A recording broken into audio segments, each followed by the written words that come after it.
In digital recording, the students will be doing a lot of digital recording on the computer.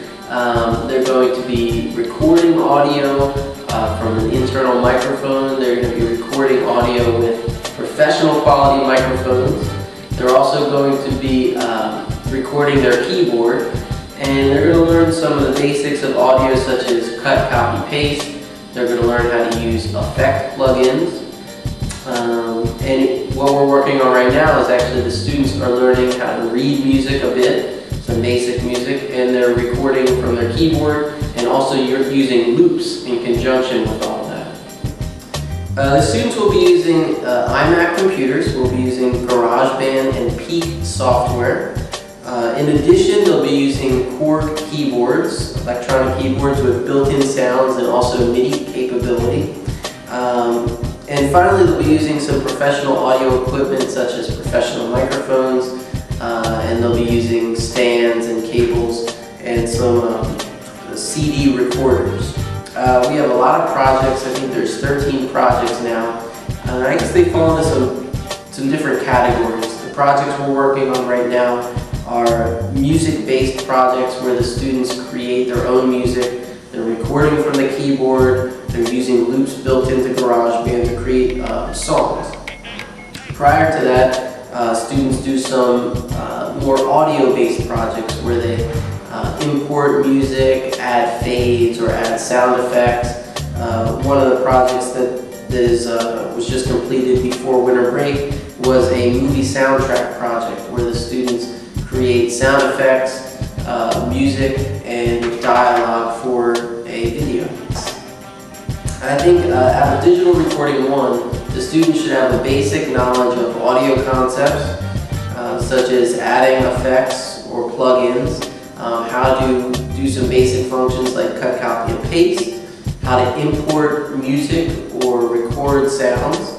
They should know what good recording levels are, because that's a fundamental idea. They should understand the concept of normalizing and maximizing. They should know some basic music reading skills, such as knowing the quarter, eighth, and half note values. And they should be able to find notes on the keyboard. What applications are being used? The students in Digital Recording 1 use Peak LE, which is 2-track stereo editing software.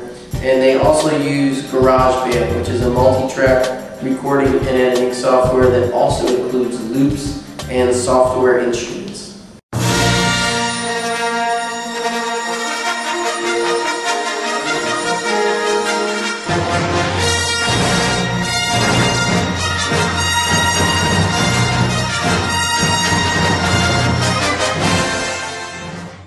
Beat making 101. We're going to start with drums.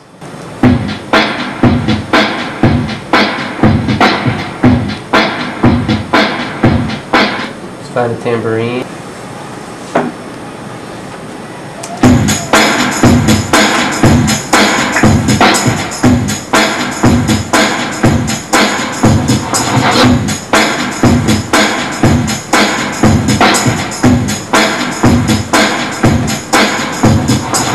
Okay, let's add some keyboard.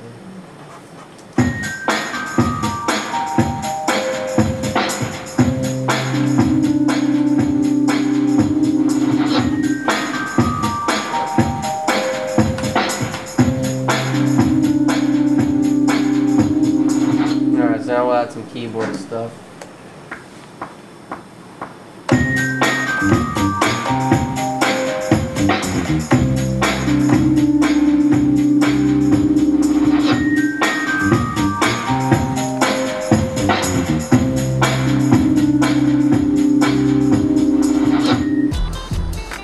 So, Professor Schoenberg, in making a funky beat, you must start with good loop drum. So that's what I start with. Added in some other loops, played some bass. Focus mostly on the funk factor for obvious reasons. So using GarageBand is really quite simple. I mostly focused on using drum loops and other various instrument loops like electronic piano loop and a bass loop. tambourine. Hey, I love tambourine. And you could always use more cowbell.